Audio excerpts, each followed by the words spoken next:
Բալակիմյան, նախ սկզբում ուզում եմ մի քիչ ներկայացնել, որովհետև բավական անակնկալ էր ձեր եւ Ռուսաստանի դեսպանի հանդիպումը։ Ինչու էր եկել նա հանձնաժողով, ինչ կա քննարկելու եւ արդյոք դա պայմանավորված է օրինակ Ռուսաստանի նախագահի վերջին հայտարարությամբ։ Հարգելի լրագրողներ, Ռուսաստանի դեսպանը հանդիպման, այսպես են, խնդրանքով դիմել էր, եթե չեմ ասում, մոտ 2 շաբաթ առաջ։ Այսինքն խնդրանքը հանդիպման, ձեր այն ինչ որ ասենց ասած քաղաքական իրադարձությունները որ փորձում եք կապել, դա հենց առաջ է եղել եւ ըստ էության ինքը եկել էր ծանոթանալու ընթացքին նախապատրաստման եւ նաեւ ՌԴԿ նախագահի հնարավոր այցի նախապատրաստման։ Ռուսաստանի դիտորդներ լինելու են։ Տեսեք, եթե Ռուսաստանի Դաշնություն այս մի քիչ եկեք բանանք, որովհետև եթե ԱՊՀ միջխորհրդանական, այո։ Մենք այսօր արդեն իրենց առաջի կազմը 14 հոգանոց կազմը, այսօր վկայականները արդեն այստեղ գալուց առաջ կազմեցին, որպեսզի արտգործնախարարության միջոցով փոխանցվի ԱՊՀ մեր գործընկերներին։ Եթե ԿՀ-ն Ռուսաստանի Դաշնության ԿՀ-ն արդեն մեր հրավերով են իրենք ժամանում։ Իրենք երկու խողովակ ունեն, այսպես են դիտարկելու ընտրությունները, դա մի խողովակը դա ԱՊՀ շրջանակներում է, ԱՊՀ գործընկերների հետ, մյուսը արդեն անհատական մեր հրավերով, եւ որովհետեւ մենք բոլոր մեր ընտրական մարմինների, մեր գործընկեր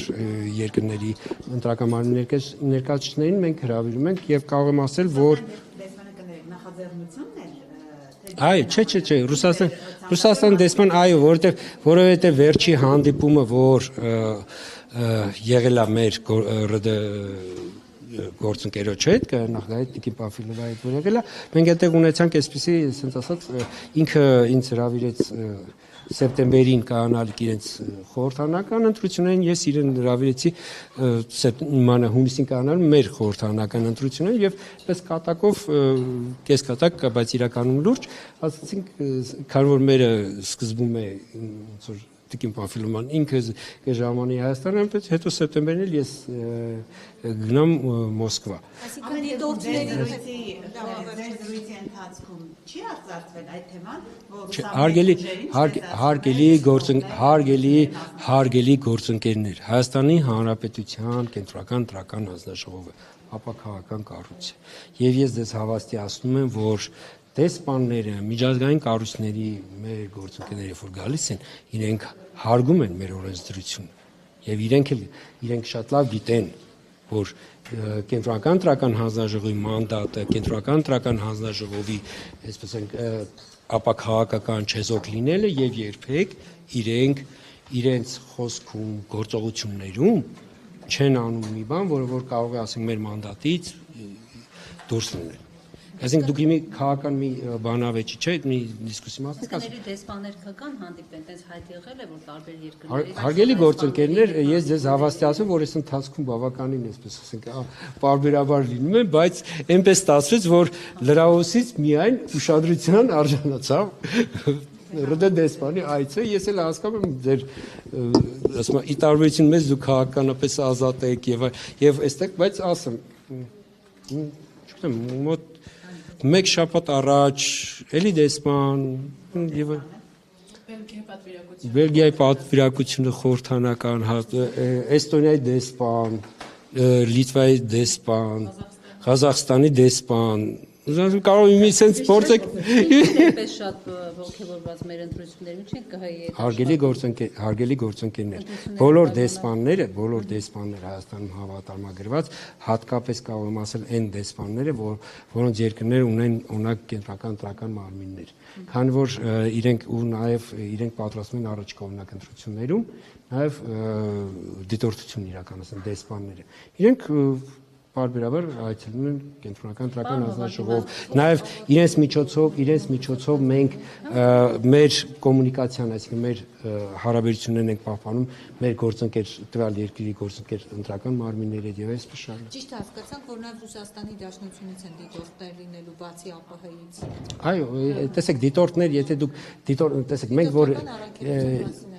դիտորդական առաքելություն արգել գործունեության արտերկրից գալիս են միջազգային կազմակերպություններ, այնպես ինչպես ԱՊՀ-ն։ Այսինքն երկրից իրենք երկրից չեն գալիս, ինքը կազմակերպությունն են ներկայացնում։ Տվյալ դեպքում ԱՊՀ դիտորդական առաքելության շրջանակներում, ինչպես մեր падգամավորն օրինակ մեր այդ միջխորհրդարանական վեհաժողովը նկատի ունեմ ԱՊՀ-ի, ասենք նույն Հայաստանի Հանրապետության խորհրդարանի падգամավորներ կամ դիվանական այլ ներկայացուցիչներ պարբերաբար, չգիտեմ, ԱՊՀ տարածքներում գնում են դիտորդության։ Ասում ես ներկայիս կազմը, որ 14 հոգին ԱՊՀ-ն որ հավատարմագրել է, իրենք բոլորը ներկայացնում են Ռուսաստանի Դաշնությունը, բայց իրենք ԱՊՀ ներկայացնող դիտորդներն, այսինքն մենք այս դեպքում չենք, ոնց ասած, երկրով չենք նույնականացնում դիտորդներին։ Պարոն Հովակիմյան, դուք ինչ կարող եք ասել այս Եվրամիության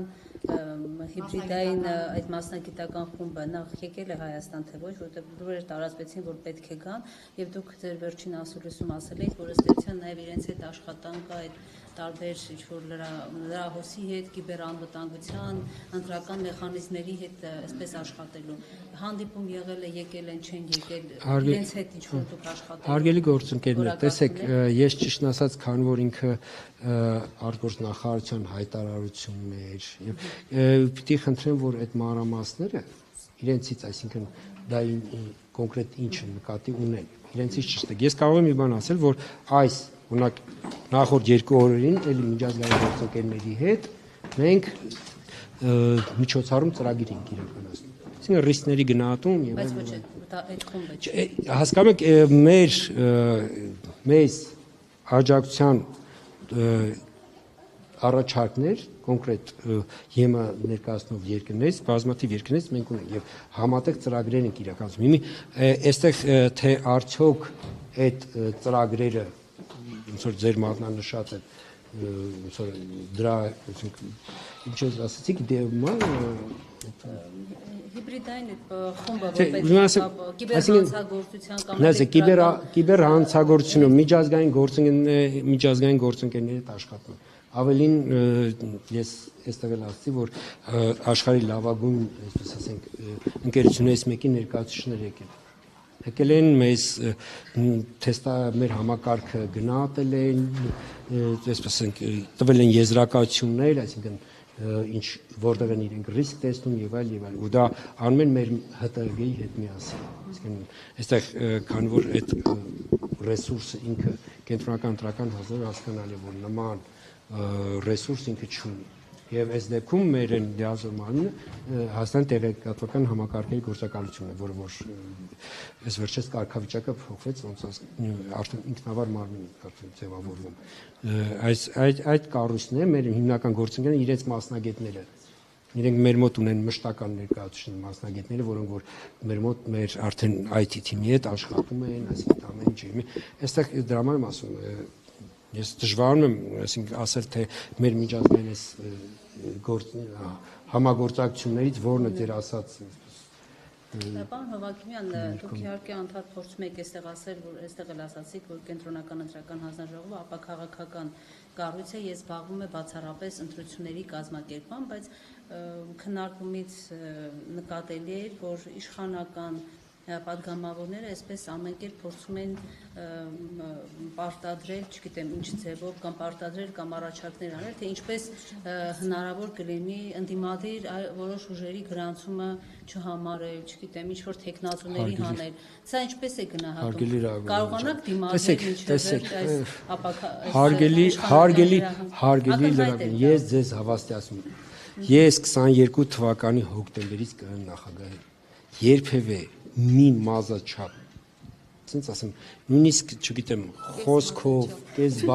կես բառի չափով անգամ երբեք որևէ ճնշում կամ ինչ որ, չգիտեմ, չի եղել։ Ու չի եղել, ու ես ձեզ վստահում չի լինի։ Իսկ քաղաքական գործիչները, որ մեկ-մեկ ու կսմիթեն, չգիտեմ, ինչեր կասեն, բնական է, հասկանում եք, այդ բնական է, իրենք քաղաքական գործիչներ են, իրենք իրար ինչ կուզեն կասեն, եթե չեն, ասում օրենքով արգելված սահմանը չեն հատի, ընդամենը ոնց որ կստացի զուտ չգիտեմ ինչ ասեմ, այդ չեմ ուզում ասես Ընտրական օրենսգրքի բայց իրենց գործները իրենք անում են լավ են անում թողանեն Ընտրական օրենսգրքի այս վերջին փոփոխությունը 2 ամիս առաջ ընտրություններից գիտեք այդ անուն ազգանունը չլինելը ինչպես է գնահատում սա քաղաքական որոշում է իհարկե իշխանությունը ասում է այսպես վերիպակ են թույլ տվել բայց անգամ անկախ դիտորդ ՎԿ-ի Դանիել Յովհաննիսյանը ասաց որ 2 ամիս առաջ չի կարելի փոխել Դուք որպես կենտրոնական ընտրական հանձնաժողովի նախագահ, սա ինչպես է գնահատում խաղի կանոնները փոխել է ընտրություններից 2 ամիս առաջ եւ արդյոք սա քաղաքական դրդապատճառներով էր արված հենց կոնկրետ խոշոր ընդդիմադիր ուժի, այսպես, չգիտեմ, անունը հանելու, ղեկավարի անունը հանելու ցուցակ։ Հարգելի լրագրողներ ջան։ Տեսեք, կենտրոնական ընտրական հանձնաժողովի նախագահը իրանք ունի ընտրական օրենսգրքի փոփոխությունը լավ ու վատ գնահատել։ Մենք իրավակիրառ մարմին ենք եւ մենք պարտավոր ենք այն ինչ ունենք գործող ընտրական օրենսգիրք ամբողջությամբ ապահովել, որ ինքը իրացվի ընտրական օրենսգիրքը։ Ինչ վրա ես կարող եմ ընդամենը այն ինչ որ տեղեկություն, որը որ կա, դա ասում եմ ինչ որ եղել է իրողությունը։ 24 թվականի փոփոխություններով Կենտրոնական ընտրական հանձնաժողովի առաջարկներ եղել, որպեսզի 81 հոդվածի երկրորդ մասի երկրորդ նախադասությունը, որը որ ենթադրում է, որ քվեաթերթիկում դաշինքների դեպքում դաշինքի անվանումից բացի պիտի գրվի նաև դաշինքի անդամ կուսակցությունների անվանումները, այսինքն ըստ այդ նախադասության այդպես է։ Մենք առաջարկեցինք, որպեսզի դա հանվի, որովհետև հակառակ դեպքում մենք կարող ենք ունենայինք տարբեր տեսակի քվեաթերթիկ, այսինքն կուսակցությունների քվեաթերթիկը լինել է կուսակցության անվանումը, պատկերացիք, այսինքն եւ առաջի 3 համարները, նեղթիվ եւ այլ դաշինքների պարագայում լինելու էր դաշինքի անվանումը եւ օրինակ, չգիտեմ, 3, 4, 5, 10 այդ դաշինքի անդամ կուսակցությունների անվանում է։ Բնական է, որ այդ ամենը ձեզ հայտնի քվեաթերթիկում եթե տեղավորելու խնդիր առաջանար, ստացվել է փոքր տառատեսակը պետք է փոքրացի եւ այլ եւ ստացվել էր, որ դաշինքի եւ կուսակցության քվեաթերթիկները տեսակով տարբերվելու են ըստ այդ գրվածքի։ Այդ ժամանակ արտադրության նախարարության մեկ գործընկերները մեր առաջարկը ընդունեցին, այսինքն ճիշտ եք ասում, մտավ նախագծի մեջ։ 24 թվականին, երբ որ առաջին ընթերցմամբ ընդունվել է, դա այդ փոփոխություն, այսինքն առաջին ընթերցմամբ ընդունված փոփոխություններում, որ ման 81 հոդվածի երկրորդ մասի երկրորդ նախադասությունը ուժը կորցած ճանաչ։ Առաջինից երկրորդ ընթերցման ժամանակ որևէ առաջարկ չի եղել, որպեսզի այս փոփոխությունը խմբագրվի։ Այսինքն այս փոփոխության հետ կապված, առաջին թերցման փոփոխության հետ կապված որևէ առաջարկ չի եղել, ամփոփաթերթներ կա, որևէ մեկը չար, բայց ու բնական է դա ինչ եմ ասում, որովհետև դա նշանակում է, որ ոչ պետաիրավականը, որը որ գլխադասայինն է, ոչ նման փոփոխությունը, այսինքն քննարկել ոչ էլ խորհրդարանում կարար քննարկել, բայց փաստն է, որ երբ որ այսինքն Արլիսում հիմի ինկորպորացված տարբերակը որ դրված էր, երկրորդ ըստայության ստացվել էր այնպես, որ երկրորդ նախադասություն բառի փոխարեն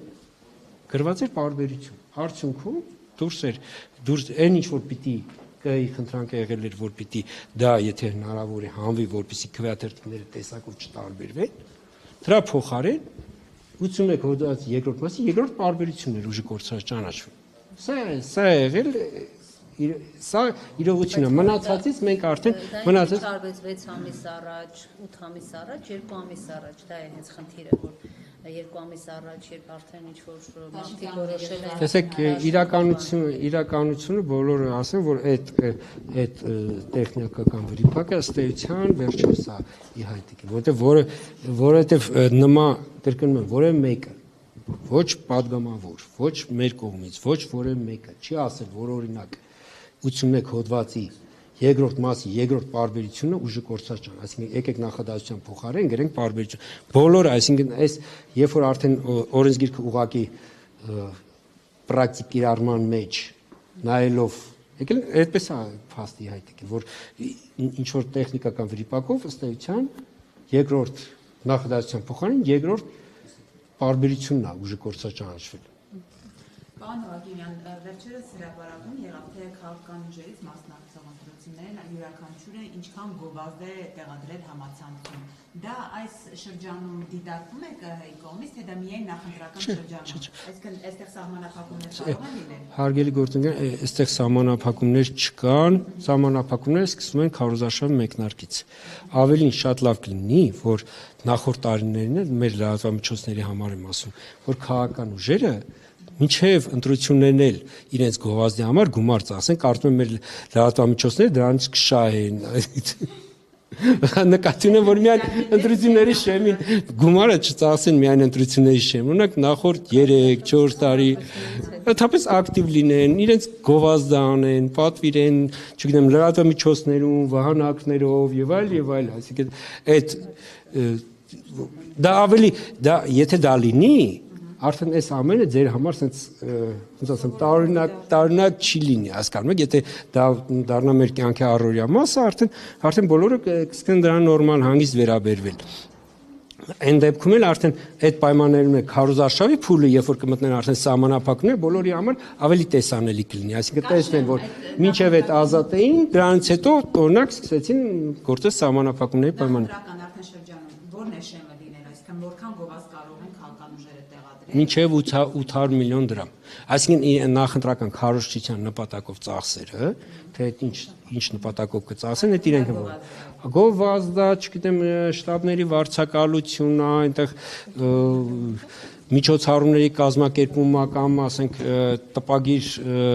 նյութերի տպագրություն, խոսքով այդ ամենը ընտրական օրենսգիրքը որ նայ 27 հոդվածն է, 27 հոդվածը հստակ ասում է թե ինչերը պիտի հայտարարագրվի։ Այդ նպատակով գումար 800 կարող են ծախսել մինչև 800 միլիոն դրամ։ Եվ դասությունները եւ կուսակցությունները։ Այո։